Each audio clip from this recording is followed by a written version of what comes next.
Well, quite frankly, war is hell. I don't know how you can talk about it. Our first year over there, our bomb group lost 75% of the men in planes. They can't fathom what I went through. We lost over 58,000 good soldiers there. It was a little depressing because I got there on the 17th of December, so it was, Merry Christmas, welcome to the desert.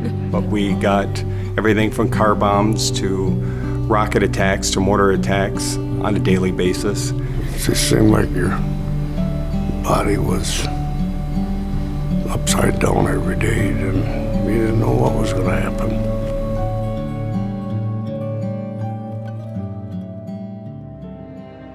The worst thing we had to worry about was anti-personnel mines. And because they'd always plant them around machine gun nests or around mortar emplacements and so on. So when you went there, you had to be very careful. They were very cunning in how they placed those. A month or so before we got ready to redeploy to come home, my vehicle was targeted with an IED. The explosion was confusing, and it felt like time stood still. I knew there were 4 people in my vehicle, but once the smoke cleared, there were only 2 of us left. We got hit by fighters and kind of got scattered around out of formation, and they threw enough flak at us that they hit me in the foot and in the back. Well, I stepped on a box mine. The guy behind me had me by the back of the neck and told me not to even breathe. So had 2 guys work to disarm that. So my 7th day there already, I knew it wasn't fun and games. So. I was in the ship's post office addressing my Christmas cards.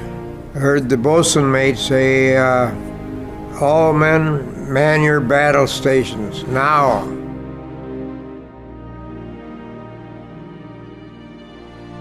I never really thought about the lighter side of it, of being a veteran. I think my family sacrificed more than I did because my parents, I'm the baby, I was 24 at the time. They suddenly had a 3-year-old child that they were taking care of.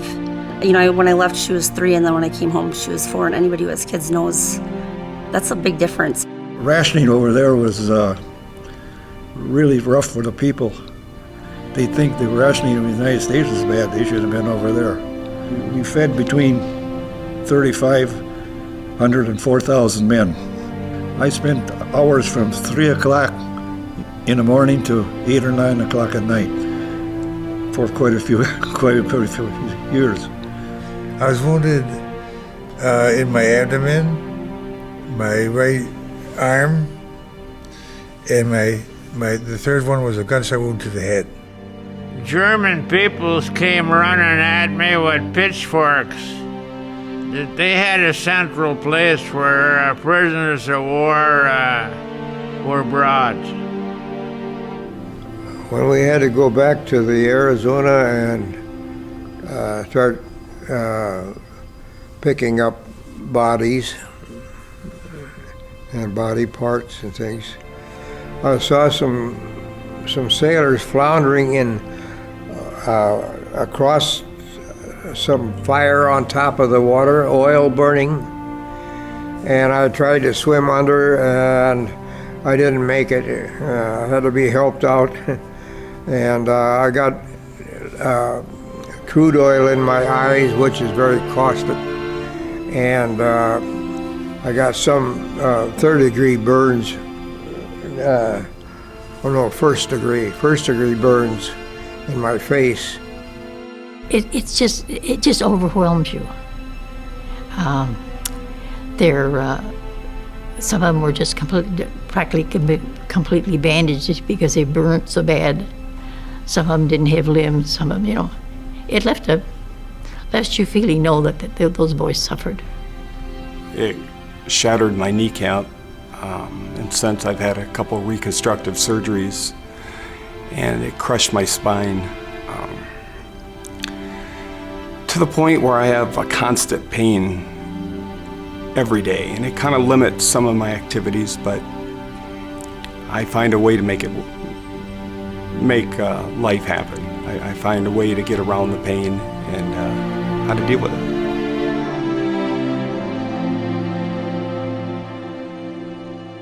We were there to do a job. It wasn't our decision. And what happened wasn't our fault. And we did what we had to and came home and went back to life. I've met so many people, so many great characters. Probably the strongest willed people I've ever come across are in the military. I mean, a soldier doesn't call in sick. He doesn't say, I want the day off because I've had a bad day. They continue on knowing that there's that danger out there, and they do it. And they do it because we want to secure our future, just as our veterans from previous wars have done for us. I'm an American. It's supposed to quell unnecessary evil.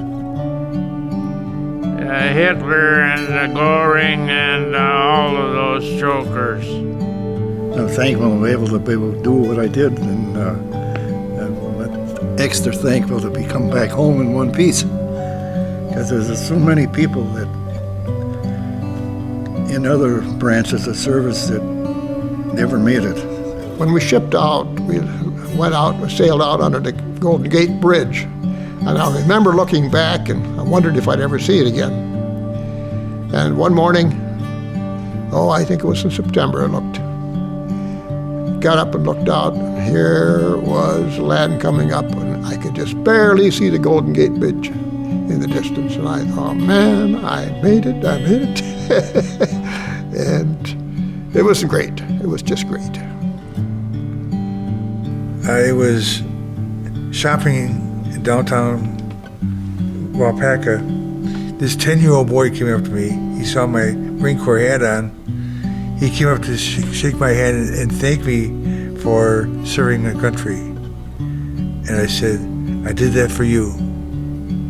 And then he gave me a hug. And then I started to cry. That was a little too much. We went over there to protect our kids, future generations, so another 9/11 won't happen again. I would say that they should appreciate what they have here, because what we have is not free. I'd like them to know that we did the job that was asked of us, sometimes a lot more. And we don't want to be forgotten.